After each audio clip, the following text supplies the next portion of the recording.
program. The issue of civil rights for lesbians and gay men has been very much in the Oregon spotlight. Initiative petitions have been filed which challenge their already enacted civil rights protection. Our speaker today, Paulette Goodman, works to increase the understanding of lesbians and gay men and break down the stereotypes surrounding these individuals and the obstacles they face. Obstacles such as discrimination in housing, employment, and health care. Paulette will share her experience as the mother of a gay child. Since 1981, she has been a volunteer for the National Federation of Parents and Friends of Lesbians and Gays, and she became president in 1988. She is a nationally recognized speaker in the area of human rights and has received awards from the Bar Association for Human Rights of Greater New York and the Association of Gay and Lesbian Psychiatrists. I want to thank the Equity Foundation for co-sponsoring our program today and for making Paulette's appearance here possible. Please join me in welcoming Paulette Goodman to the City Club.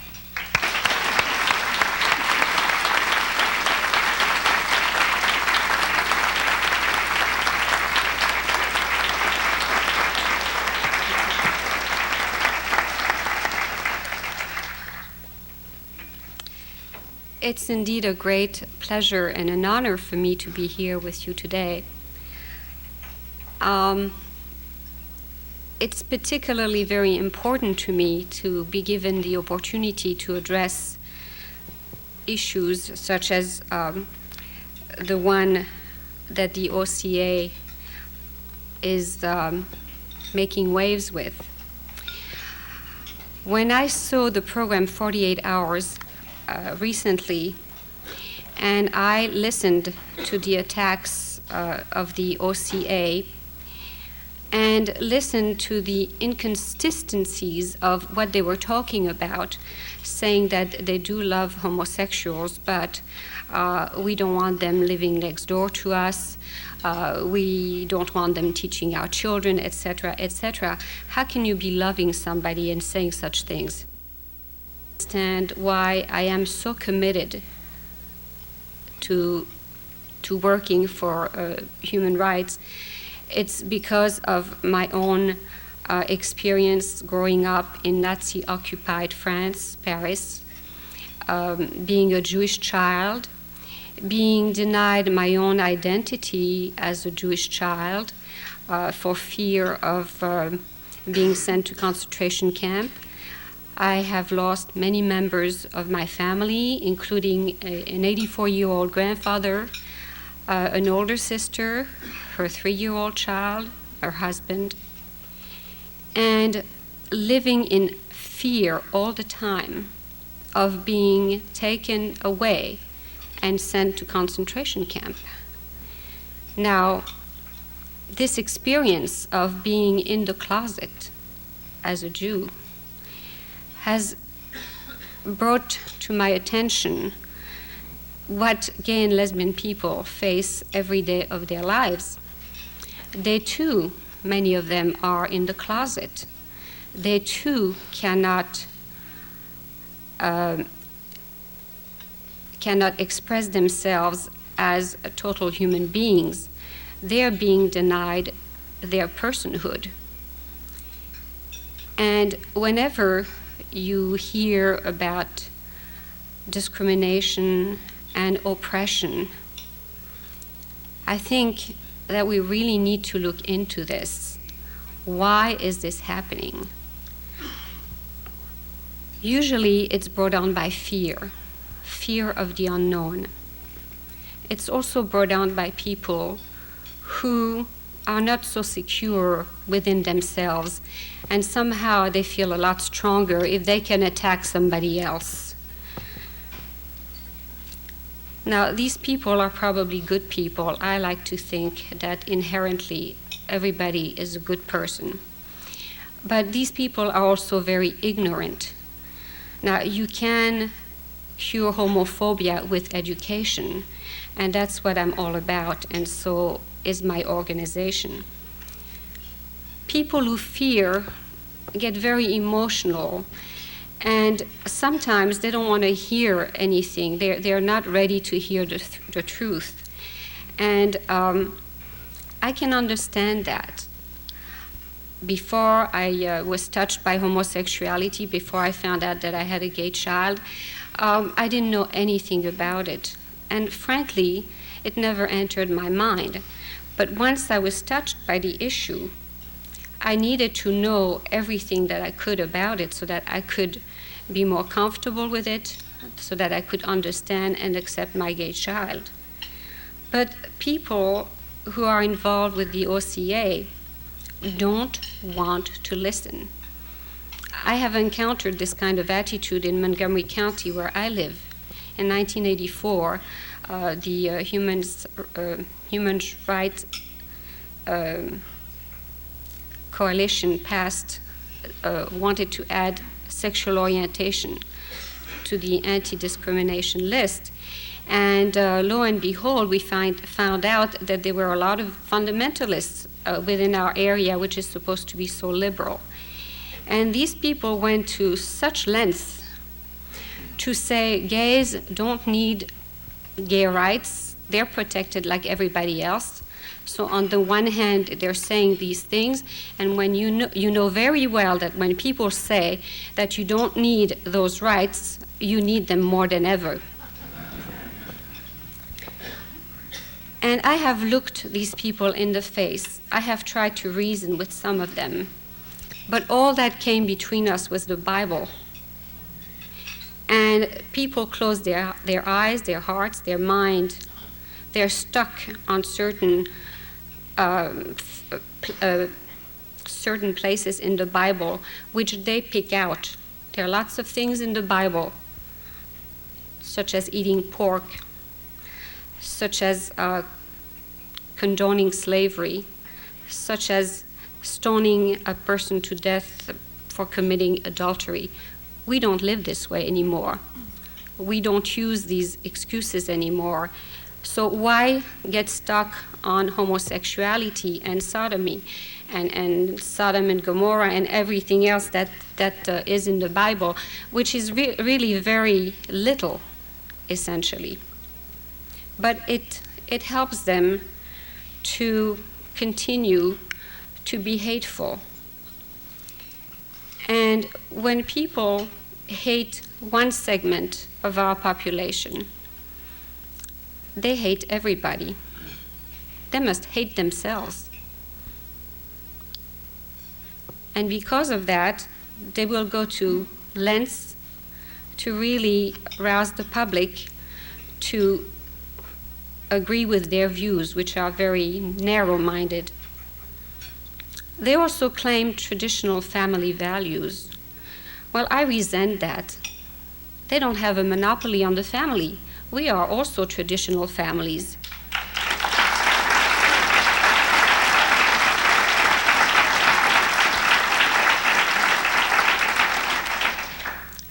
Our children grow up in our families, and they, like ourselves, have the same values.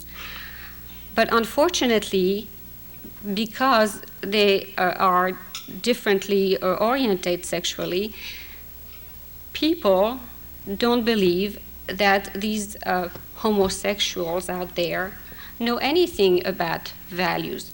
I have seen more loving and more compassion in gay families, whether gay male couples or female couples, than I have experienced in the heterosexual community. So family means loving, caring.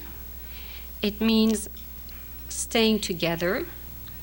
And these people of the OCA would like us to reject our children just because they happen to be different.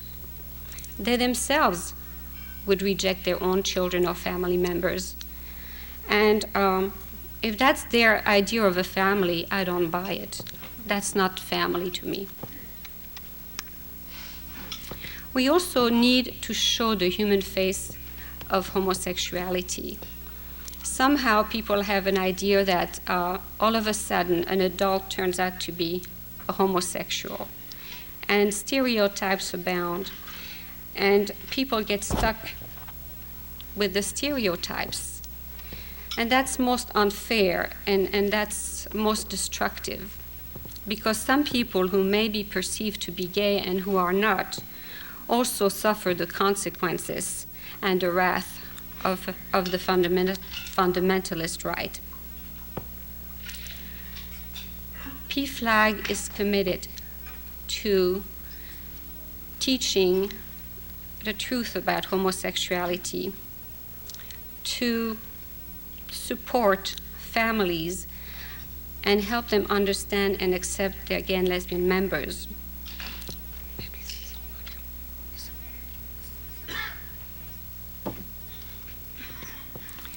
We strive to keep people, families, in loving relationships. That's important to us. And what we try to do is to replace the myths with facts, to replace the fear with understanding, and to replace the hate with compassion.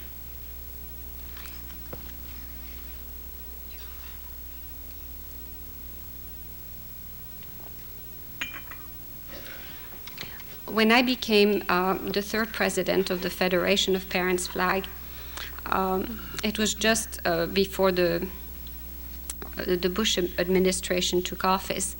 And when I saw Mrs. Bush on television with her no-nonsense approach to life, with her real warmth and compassion, I told myself, I need to write to Mrs. Bush, I need to write to the First Lady. If it had been Nancy Reagan, it would never have entered my mind.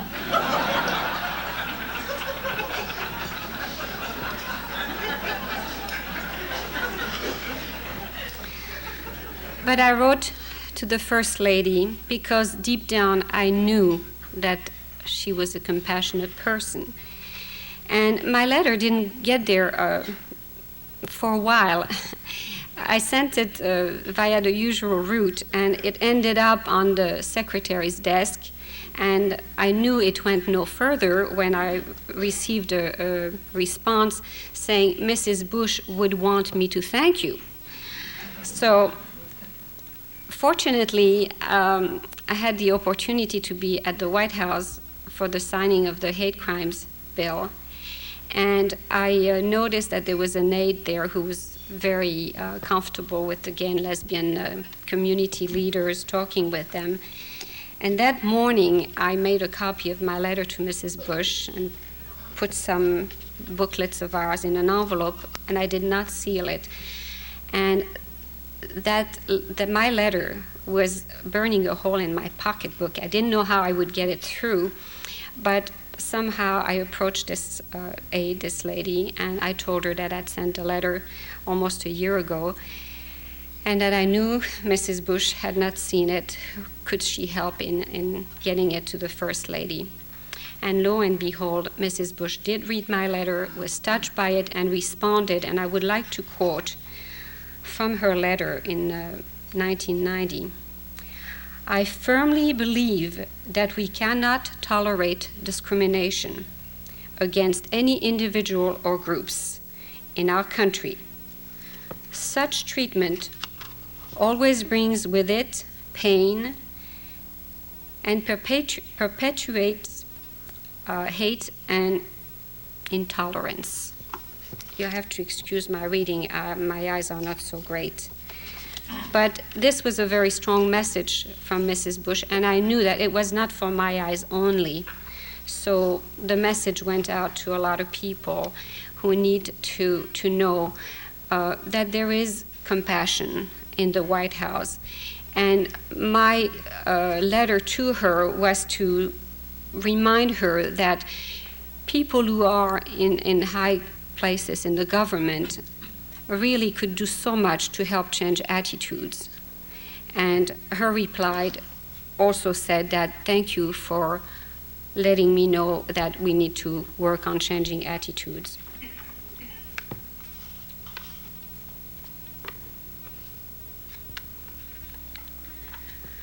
Now, I know that this fight that's going on between the OCA and the rest of the public takes a lot of energy, a lot of resources, and money away from things that are so urgently needed.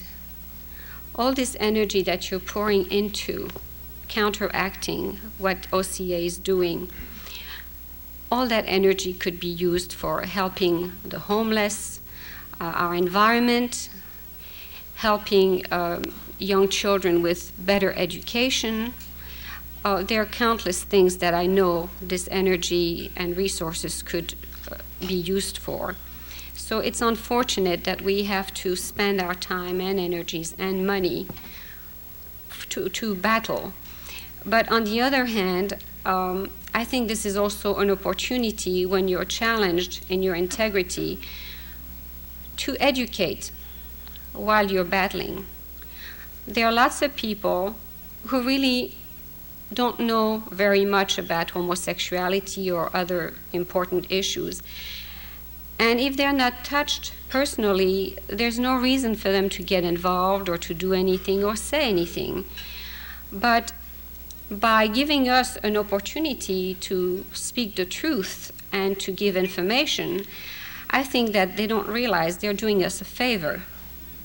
And I'd like to look at it that way.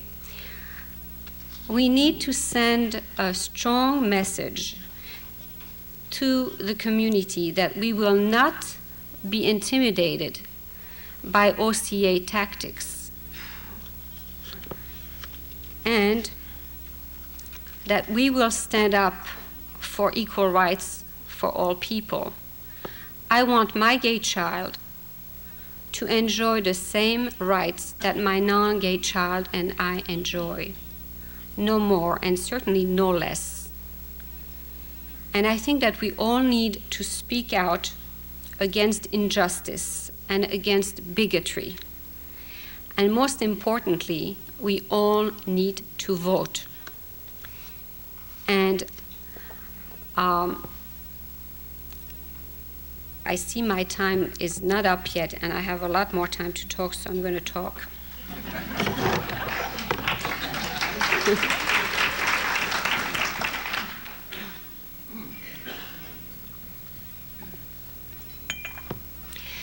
When you first found out that you have a gay child, it's very unsettling.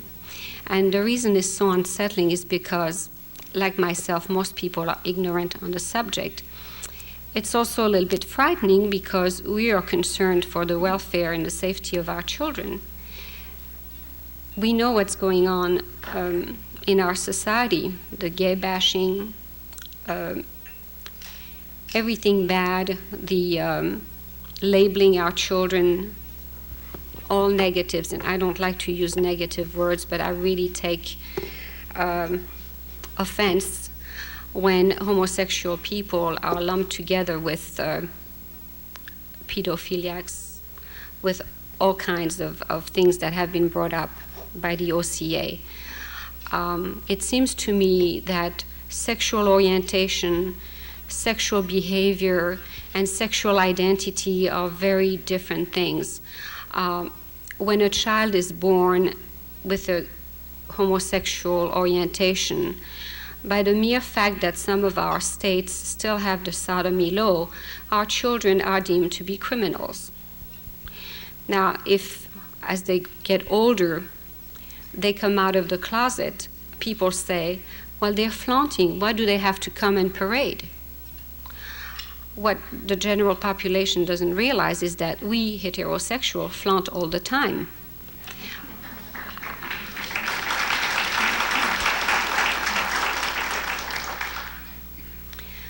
Now, a person's sexual orientation, whatever it may be, is something innate.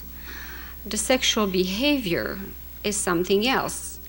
A gay person may or may not act on his homosexuality, yet people who are ignorant on the subject lump the two together.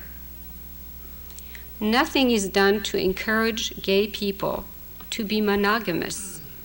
They are denied the sanction of the state and the church. So how do we expect people to act in a monogamous fashion when we don't even encourage them. And yet we say they're this and they're that, they're promiscuous.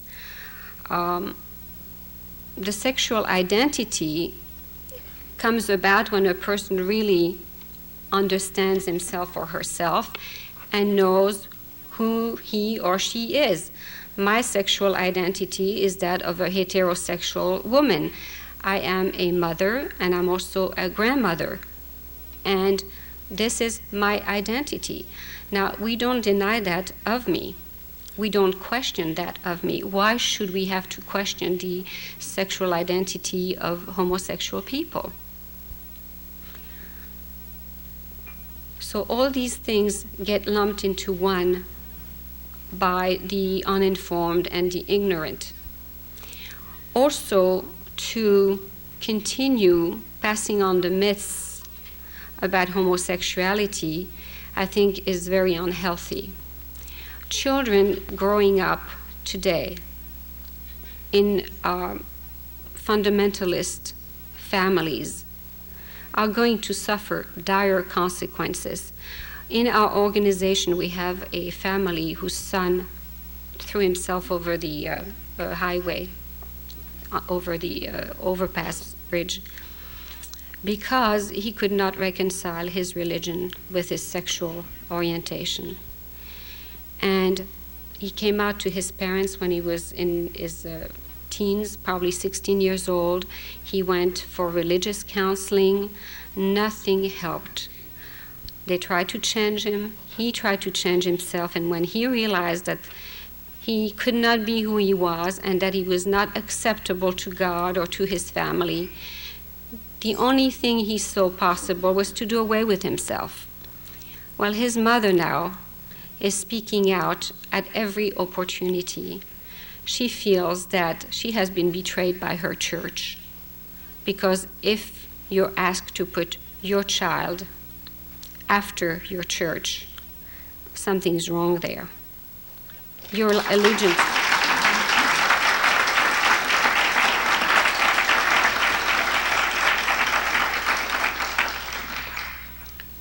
She knows that nothing will bring back her child, but she speaks out because she doesn't want this to happen to other families. It is much too painful.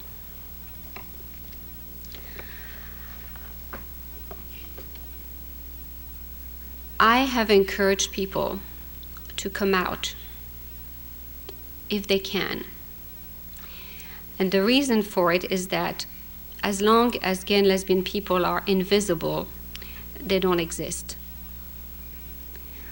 We know that in our society, there are gay people in every possible area. We have gay judges, gay doctors, gay taxi drivers, gay farmers.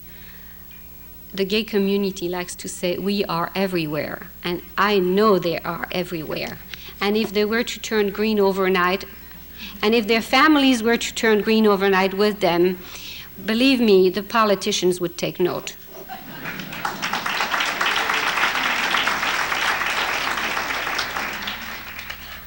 I would like to invite every gay person, every family member of a gay person, and friends of gay people to stand up together and to stand up for justice and for equality in Oregon and all over the United States.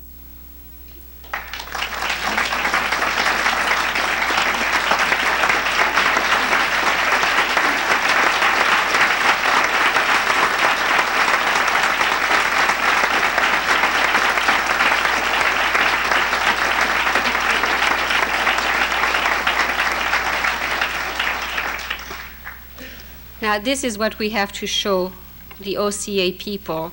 We are united, and we will not stand for bigotry. We will not stand for injustice. We will stand for decency, and we will stand for our families and our traditional families. We do not reject our gay loved ones. We support them.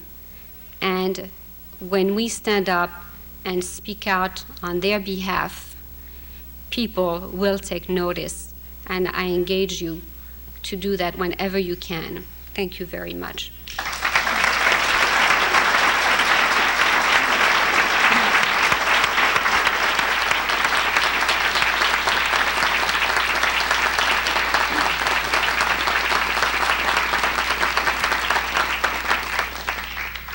Paulette, thank you for sharing those remarks. We'll now open up for questions, and as I mentioned before, the first question goes to Gretchen Lashley, and it'll be followed by Chip Hudson. Then they'll be opened up for City Club members to ask questions. If you prefer to have written questions, please write them down, hold them up, and staff will gather them.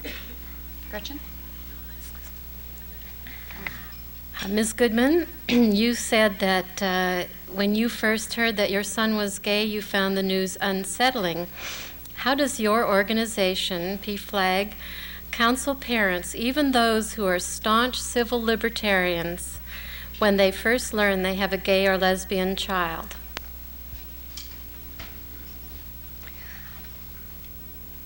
It's interesting to know that people who are very liberal-minded, who have gay friends, somehow fall apart when their child comes out. It's very emotional. There is guilt involved, guilt that should not be there because there's nothing we could have done or not do that would make any difference. It's emotional, and it's hard to express also because of what we've heard, all the myths and the misconceptions. We tend to be hung up on the word sex in homosexual. There's a lot more to a person's life than the hours spent with a loved one. And somehow, because of the myths of homosexuality, some people's minds really go round and round and get very unsettled trying to imagine I don't know what. It's difficult to express. Personally, I can't imagine. I may be very naive, but I'm a mature person. I've been married for 40 years to the same man. I've heard a lot of stories, and I can't imagine that things can be so different between same-sex couples as opposite-sex couples. A lot of it, I guess, is in the imagination, but for some reason, people would not question a heterosexual couple in their bedrooms, and why do they have to wonder about or question the privacy of homosexual couples? That I don't understand, but somehow it does come to play. And I think it's all because of the myths and misconceptions that we've all grown up with. And what parents need to do is get to know other gay people and realize that other gay people are just as good as their own child. And it takes time and education and working at it. It's a process. And we all go through it more or less.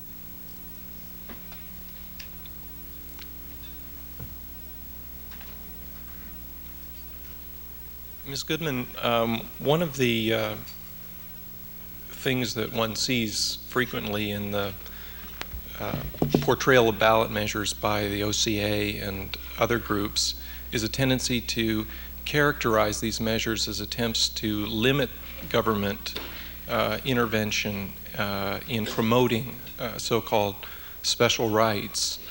And I wonder if, from your experience around the country and here, you could comment on the way that issue is being framed.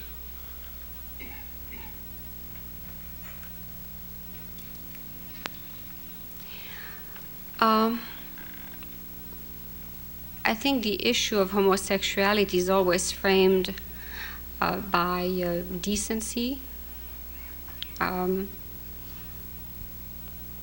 using it as an example to discriminate. People are fearful for their children because they've heard so many unsettling things about homosexuals. What they don't realize is that they better watch out for the heterosexual molester, because this is much more likely to happen with their child than molestation by a gay person. But because of all these things that have been brought forth, parents are fearful for their children. And when their emotions are so strongly brought about, you want to love your child and protect your child, and these people are bad and this and that, people react in a negative way. And I think that the only way that we who don't feel threatened can counteract this is to build a coalition with teachers, with labor, with religious groups, with the ACLU, with the psychiatrists. All the people who know better should be asked to join in a coalition to fight all these injustices and inaccuracies. And if you do form a coalition, a strong coalition, the opposition really doesn't have a leg to stand on. So what you need to do is really educate and get people roused up enough to understand that unless they get involved and do something, then civil rights are going to be denied a certain segment of our population, and next it's going to be somebody else, some other minority who's going to lose their civil rights. So we need to work together.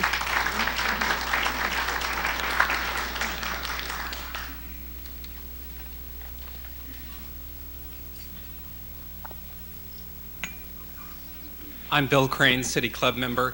Paulette, you and I have been friends for a long time. I'm the one who asked you to come here. And one of the things I think you didn't take the opportunity to do is to help people remember that the word gay still means funny. And I remember you telling me one time that you loved Leo, your husband, very, very much, but that it was your gay boyfriends who sent you flowers.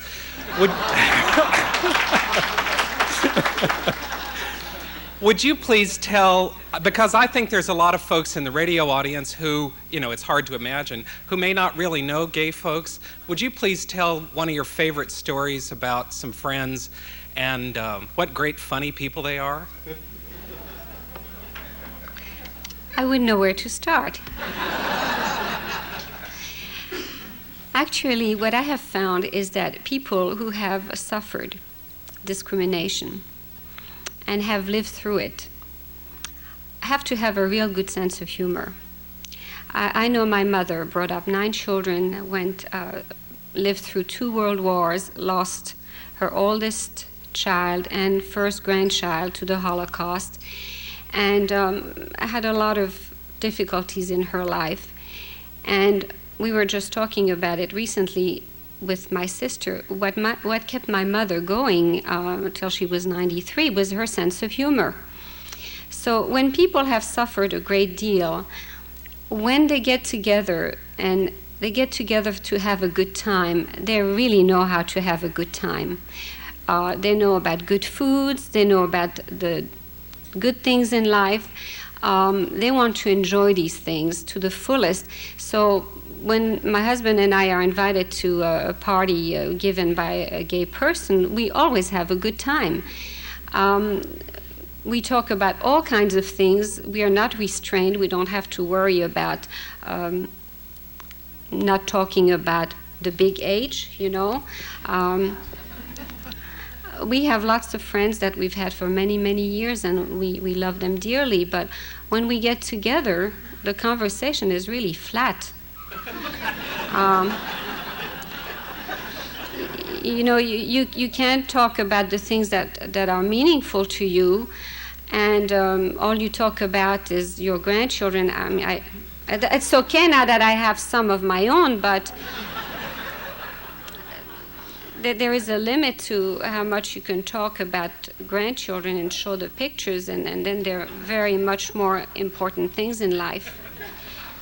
And so we have fun with our gay friends. They know how to throw a party. They know about good food and just to enjoy each other's company. And they love flowers. They love beautiful things. And I've been in many gay couples' homes, and I'll tell you, they're much nicer than mine.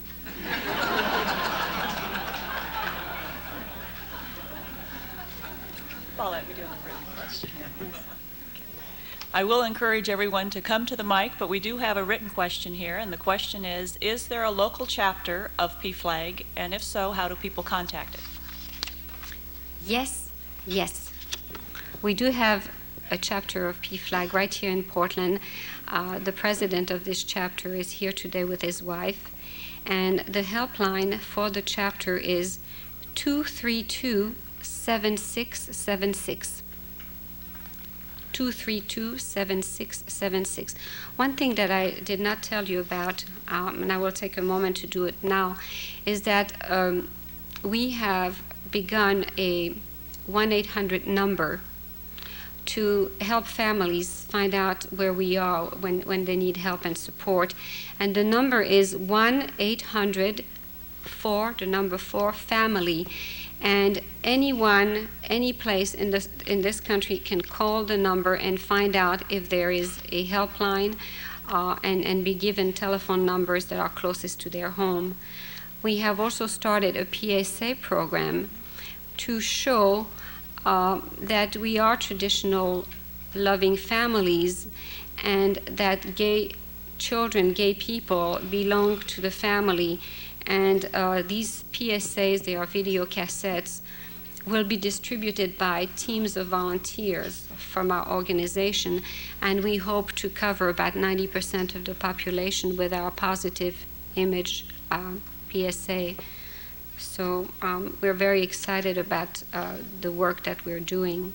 And essentially it's to reach out to people who really need our support and our help.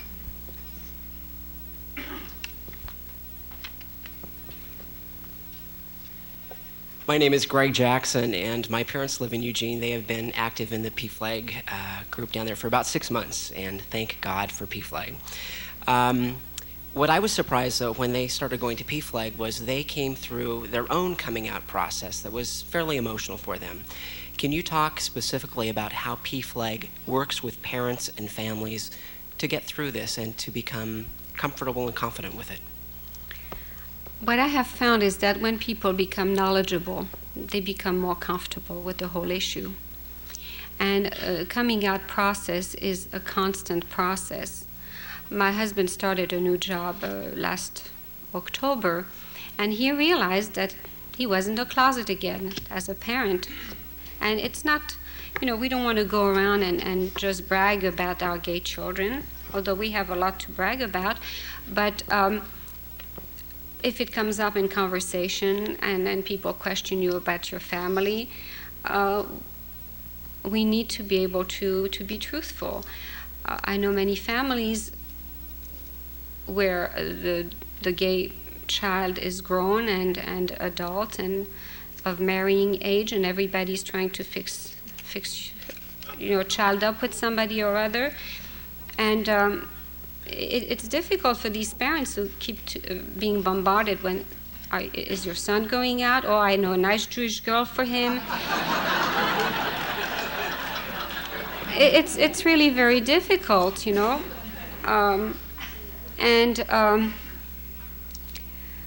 the way you come out is in increments, a little bit at a time. As you get more and more secure, as you can trust people, you come out.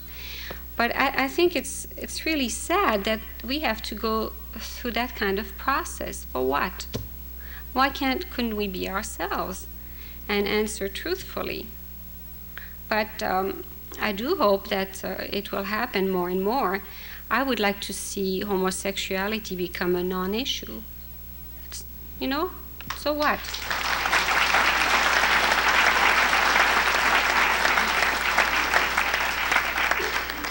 My name's Craig Hartzman. I'm a new member, and I was touched by the comments about Judaism and what it did for you. I was one of those people who was always being set up with Jewish girls. But my question is, as a young gay man, I think my father did have difficulty, but once he realized we can be successful businessman myself, that in a monogamous relationship, that it was easy for him to accept it. What really helped him, I think, was my grandmother who escaped Europe, persecution in Europe really helped, and also the rabbi in the temple. So there was a positive side.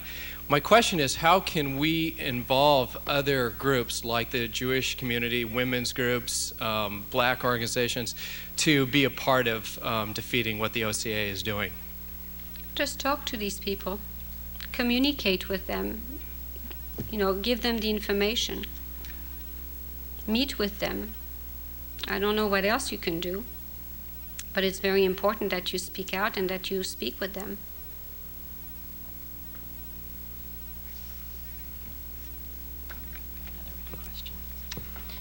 This question is a little bit along the same lines as the last question, but I'll give it to you, and if you have any additional comments, please share them with us. The questioner writes, "It seems to me that the greatest enemy we have is apathy. Apathy among gays and lesbians who feel disenfranchised, and apathy among liberal straight people who simply don't believe the OCA could ever succeed. What can and should Portland and Oregon do to counter the apathy so that OCA will not succeed?" Speak out, educate, vote. That's the best thing that you can do.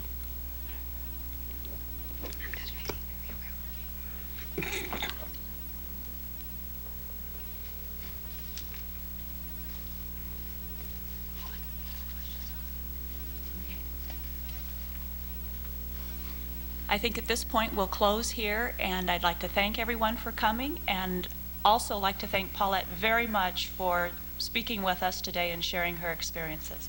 Thank you very much. We're adjourned.